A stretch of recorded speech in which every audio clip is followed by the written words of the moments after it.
ക്രിസ്തുവിൽ ഏറ്റവും സ്നേഹം നിറഞ്ഞവരെ, ഭൗമിക ജീവിതത്തെയും മരണാനന്തര ജീവിതത്തെയും വ്യക്തമായി വിവരിക്കുന്ന മനോഹരമായ യേശുവിൻ്റെ ഉപമകളിൽ ഒന്നാണ് ധനവാന്റെയും ലാസറിൻ്റെയും ഉപമ. ഭൗമിക ജീവിതത്തെ വിവരിക്കുന്ന സുവിശേഷത്തിൻ്റെ ആദ്യ ഭാഗത്തിൽ ധനികൻ എപ്രകാരമാണ് സുഖലോലുപനായി ജീവിച്ചത് എന്ന് പറഞ്ഞു വയ്ക്കുകയാണ്. പട്ടും മൃദുല വസ്ത്രങ്ങളും ധരിക്കുകയും എന്നും സുഭിക്ഷമായി ഭക്ഷിച്ചാഹ്ലാദിക്കുകയും ചെയ്തിരുന്നു. അവൻ്റെ വീട്ടിൽ ഒരു പടിവാതിലുണ്ടായിരുന്നു. ധനവാന്റെ സ്വകാര്യതയുടെയും സുരക്ഷിതത്വത്തിൻ്റെയും പുറം ലോകവുമായി അവനെ അകറ്റി നിർത്തിയിരുന്നതുമായ സ്വാർത്ഥതയുടെ ചുമർ. മറ്റുള്ളവരുടെ വേദനയിൽ നിന്നും കഷ്ടപ്പാടിൽ നിന്നും വേർപെട്ടു നിന്നപ്പോൾ യഥാർത്ഥത്തിൽ അവൻ ദൈവത്തിൽ നിന്നും വേർപെട്ടു നിൽക്കുകയായിരുന്നു. ലാസറിനെയും ഈ ധനവാനെയും തമ്മിൽ വേർതിരിച്ചിരുന്നത് കേവലം ഒരു ചുമർ മാത്രമായിരുന്നു എന്നത് ഓർക്കണം. ഭൂമിയിലെ ആ ചുമരിന്റെ അകലം സ്വർഗത്തിൽ എത്രമാത്രം വലിയ വിടവായി മാറുന്നു എന്നതും ശ്രദ്ധിക്കണം. ഒടുവിൽ ധനികൻ മരിച്ചു, അടക്കം ചെയ്യപ്പെട്ടു എന്ന് പറയുന്നു. ചെലവേറിയതും ഗംഭീരവുമായ ശവസംസ്കാര ചടങ്ങുകളുമായി ബന്ധപ്പെട്ട എല്ലാ ബഹുമതികളും ചടങ്ങുകളും അദ്ദേഹത്തിന് ലഭിച്ചു എന്നതിൻ്റെ സൂചനയാണിത്. മറുവശത്ത് ധനികനിൽ നിന്ന് വ്യത്യസ്തമായി ലാസർ ആ പടിവാതിലിന് പുറത്ത് കിടക്കുകയായിരുന്നു. ഒരുപക്ഷെ അയാൾക്ക് തളർവാദം പിടിപെട്ട് സ്വന്തമായി നീങ്ങാൻ കഴിയാത്ത അവസ്ഥയിലായിരിക്കാമെന്ന് സൂചിപ്പിക്കുന്നു. ധനികന്റെ മേശയിൽ നിന്ന് വീണിരുന്ന അപ്പക്കഷ്ണങ്ങൾ കൊണ്ടാണ് അവൻ ജീവിച്ചിരുന്നത്. ഒടുവിൽ ആ ദരിദ്രനും മരിച്ചു എന്ന് മാത്രമാണ് രേഖപ്പെടുത്തിയിരിക്കുന്നത്. ശവസംസ്കാര ചടങ്ങുകളോ ഓർമ്മപ്പെടുത്തലിന്റെ മറ്റ് സൂചനകളോ ഇല്ലാത്തത് സൂചിപ്പിക്കുന്നത് സമൂഹത്തിന്റെ ദൃഷ്ടിയിൽ അങ്ങനെ ഒരു മനുഷ്യൻ ഉണ്ടായിരുന്നു എന്ന ഓർമ്മ പോലും ഇല്ലാതെ പോയി എന്നതിൻ്റെ സൂചനയാണ്. ധനികനും ലാസറും തമ്മിലുള്ള ഈ അജഗജാന്തര വ്യത്യാസങ്ങൾ ഇന്നത്തെ നമ്മുടെ ലോകത്തെക്കുറിച്ച് ചിന്തിക്കാൻ നമ്മെ ക്ഷണിക്കുകയാണ്. മറ്റുള്ളവരുടെ കഷ്ടപ്പാടുകളിൽ നിന്ന് നാം എങ്ങനെയാണ് പ്രായോഗികമായും വൈകാരികമായും അകന്നു നിൽക്കുന്നത്?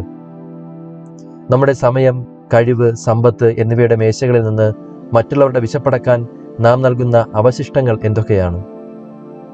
നമ്മുടെ വീട്ടുവാതിൽക്കൽ, കുടുംബത്തിൽ, സുഹൃത്ത് വലയത്തിൽ, സഹപ്രവർത്തകരുടെ ഇടയിൽ, സമൂഹത്തിൽ കിടക്കുന്ന ദരിദ്രർ ആരാണ്? ഇന്ന് കുടുംബത്തിനകത്ത് മാതാപിതാക്കൾ ലാസർമാരെ പോലെയാണ്. മക്കളുടെ മേശയിൽ നിന്ന് വീഴുന്ന സമയത്തിന്റെ അവശിഷ്ടം, ഭക്ഷണത്തിന്റെ അവശിഷ്ടം ഒക്കെ കൊണ്ടാണ് അവർ വിശപ്പടക്കുന്നത്. കുടുംബത്തിൽ പിതാവ് കൂട്ടുകാരോടൊത്ത് കൂടി നടക്കുകയും ഭാര്യയ്ക്കും മക്കൾക്കും വേണ്ട സമയം നൽകാതിരിക്കുകയും ചെയ്യുമ്പോൾ ഭാര്യയും മക്കളും ആ കുടുംബത്തിലെ ലാസർമാരാണ്. അതുപോലെ തന്നെ തിരിച്ചും. ഇനി നമ്മുടെ സമൂഹത്തിലെ ഏറ്റവും ദുർബലരും ശബ്ദമില്ലാത്തവരും ശ്രദ്ധിക്കപ്പെടാതെ പ്രാർത്ഥനയില്ലാതെ മരിക്കുന്നവരുമായ ആളുകൾ ആരാണ്? ലാസറിനെ അക്ഷരാർത്ഥത്തിൽ ധനികന്റെ വീട്ടുവാതിൽക്കൽ വലിച്ചെറിഞ്ഞത് അവൻ മനുഷ്യ മാലിന്യമല്ലാതെ മറ്റൊന്നുമല്ല എന്ന മട്ടിലാണ്. തീർച്ചയായും മറ്റുള്ളവരെ മനുഷ്യ മാലിന്യമായി നമ്മൾ കരുതുന്നില്ലായിരിക്കാം. പക്ഷേ അവരെ അവഗണിക്കുന്നതിലൂടെയും വേണ്ട പ്രാധാന്യം നൽകാതെയും അവരെ കഷ്ടിച്ച് സഹിക്കുന്നതിലൂടെയും നമുക്ക് അവരോട് അങ്ങനെ പെരുമാറാൻ കഴിയും. ഈ ഉപമയിൽ ശ്രദ്ധേയമായ കാര്യം ധനികൻ എന്തെങ്കിലും പാപം ചെയ്തു എന്നതിനെക്കുറിച്ചല്ല, മറിച്ച് അവൻ ചെയ്യാതെ പോയ നന്മകളെക്കുറിച്ചാണ് സംസാരിക്കുന്നത് എന്നതാണ്.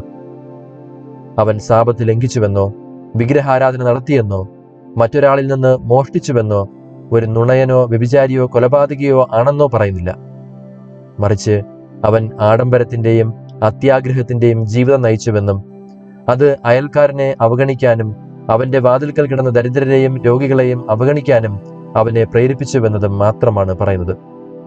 അതിനാൽ ഈ ഉപമ വ്യക്തമായി ഊന്നി പറയുന്നത് നാം ചെയ്ത തിന്മയ്ക്ക് മാത്രമല്ല, നാം ചെയ്യാതെ പോയ നന്മയ്ക്കും നാം വിധിക്കപ്പെടുമെന്നാണ്. മരണാനന്തര ജീവിതം വിവരിക്കുന്ന സുവിശേഷത്തിന്റെ രണ്ടാം ഭാഗത്തിൽ ദരിദ്രനായ ലാസറിനെ അബ്രഹാത്തിന്റെ മടിയിലാണ് കാണുന്നത്, ധനികനെ നരകത്തിലും. ധനികനും ലാസറും മരണാനന്തര ജീവിതത്തിൽ അനുഭവിക്കുന്ന വ്യത്യസ്ത സാഹചര്യങ്ങൾ മരണത്തിനപ്പുറമുള്ള ജീവിതത്തിന് പ്രധാനപ്പെട്ട ഉൾക്കാഴ്ചകൾ നമുക്ക് നൽകുന്നു. അതിനാൽ അതിലടങ്ങിയിരിക്കുന്ന സൂക്ഷ്മമായ പാഠങ്ങൾ നഷ്ടപ്പെടുത്താതിരിക്കാൻ ഈ ഭാഗം ശ്രദ്ധാപൂർവം പഠിക്കേണ്ടത് ആവശ്യമാണ്. ഒന്നാമതായി, ധനികന് തന്നെയും സ്വന്തം കുടുംബത്തെയും കുറിച്ച് മാത്രമേ ആശങ്കയുള്ളൂ എന്നതാണ്. നരകത്തിൽ കിടന്ന് പീഡയേൽക്കുമ്പോൾ ധനവാൻ പറയുന്നത് ലാസറിന്റെ വിരൽത്തുമ്പ് വെള്ളത്തിൽ മുക്കി തന്റെ നാവ് തണുപ്പിക്കാനായി അവനെ അയക്കാനും തന്റെ സഹോദരന്റെ രക്ഷയ്ക്കായി തന്റെ പിതൃഭവനത്തിലേക്ക് അവനെ അയക്കാനുമാണ്.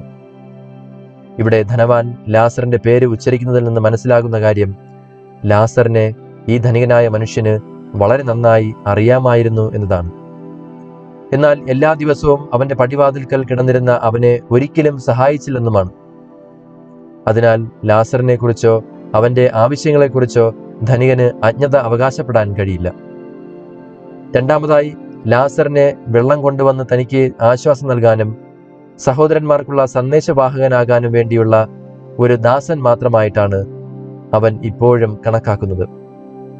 അങ്ങനെ മരണാനന്തര ജീവിതത്തിൽ വെളിപ്പെടുത്തുന്ന ഓരോ പ്രസ്താവനയിലൂടെയും മനോഭാവത്തിലൂടെയും ധനവാൻ സ്വയം തന്റെ മേൽ കുറ്റം ചുമത്തുകയാണ്. ധനികൻ മറ്റുള്ളവരോട് കരുണ കാണിക്കാൻ വിസമ്മതിച്ചതിനു ശേഷവും തനിക്കു വേണ്ടി കരുണ തേടുന്നു. ദാനധർമ്മത്തിനെതിരായ തന്റെ പാപത്തിന് ക്ഷമ ചോദിക്കുന്നതിന് പകരം അവൻ ഇപ്പോഴും സ്വാർത്ഥ താല്പര്യത്തിൽ മുഴുകിയിരിക്കുന്നു. ലാസറിനെ തനിക്ക് വേണ്ടി സേവകനാക്കാൻ കൽപ്പിച്ചുകൊണ്ട് ഇത് പ്രകടമാക്കുകയാണ്. ധനികൻ കരുണ കാണിച്ചിരുന്നെങ്കിൽ അതേ കരുണ അവനും തിരികെ ലഭിക്കുമായിരുന്നുവെന്ന് ഈ ഉപമ നമ്മെ ഓർമ്മപ്പെടുത്തുന്നു. കാരണം യേശു പറഞ്ഞു, കരുണയുള്ളവർ ഭാഗ്യവാന്മാർ, അവർക്ക് കരുണ ലഭിക്കും. ഇത് നമുക്ക് നൽകുന്ന പാഠം, ദൈവത്തിൽ നിന്ന് നാം ആഗ്രഹിക്കുന്നത് മറ്റുള്ളവർക്ക് നാം നിഷേധിക്കരുത് എന്നതാണ്. ഇതൊരു ശക്തമായ സന്ദേശമാണ്. കൊടുക്കാൻ തുറന്നിരിക്കുന്ന ഹൃദയം സ്വീകരിക്കാനും തുറന്നിരിക്കുന്നു. എന്നാൽ കൊടുക്കാൻ അടച്ചിരിക്കുന്ന ഹൃദയം സ്വീകരിക്കാനും അടച്ചിരിക്കുന്നു. അതിനാൽ കരുണ കൊടുക്കാനും സ്വീകരിക്കാനും നമുക്ക് നമ്മുടെ ഹൃദയങ്ങളും തുറന്നു വയ്ക്കാം. ഉപമയുടെ അവസാന ഭാഗത്ത് തന്റെ ഭൗമിക ജീവിതത്തിൽ തെറ്റായ മൂല്യങ്ങൾ പിന്തുടർന്നുവെന്ന് ധനികൻ മനസ്സിലാക്കുന്നുവെന്ന് പറഞ്ഞു വയ്ക്കുകയാണ്.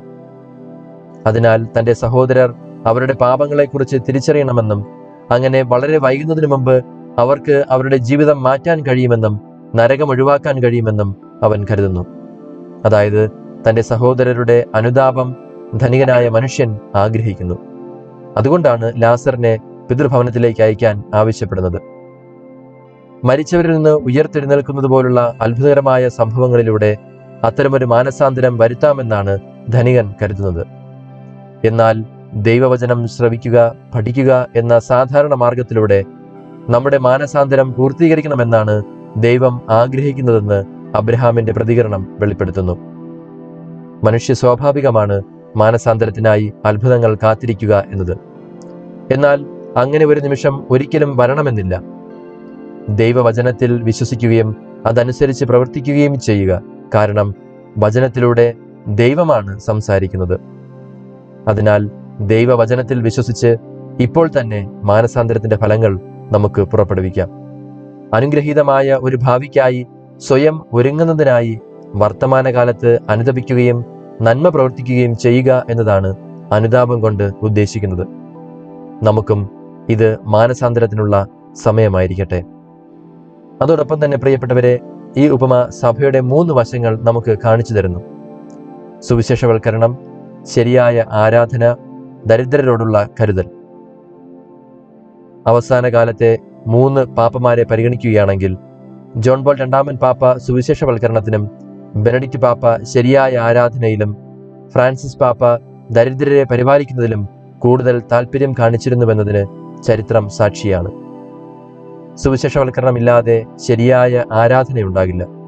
ശരിയായ ആരാധന ഇല്ലാതെ ദരിദ്രരോടുള്ള പരിഗണന പൂർണ്ണമാകില്ല. ദരിദ്രരോടുള്ള കരുതലില്ലാതെ ഒരു സുവിശേഷവൽക്കരണവും പൂർണ്ണമാകുന്നില്ല. അതുകൊണ്ട് ദൈവവചനത്തെ സ്വാഗതം ചെയ്യുന്നതിനും നമ്മുടെ പടിവാതിലുകളിൽ കിടക്കുന്ന പാവപ്പെട്ടവരെയും ദരിദ്രരെയും കാണുന്നതിന് നമ്മുടെ ഹൃദയങ്ങളും കണ്ണുകളും തുറക്കുന്നതിനുമുള്ള കൃപയ്ക്കായും നമുക്ക് പ്രാർത്ഥിക്കാം.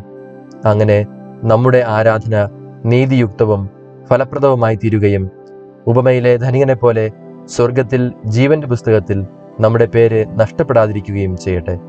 സർവശക്തനായ ദൈവം, പിതാവും പുത്രനും പരിശുദ്ധാത്മാവും നമ്മെ അനുഗ്രഹിക്കുമാറാകട്ടെ. ആമേൻ.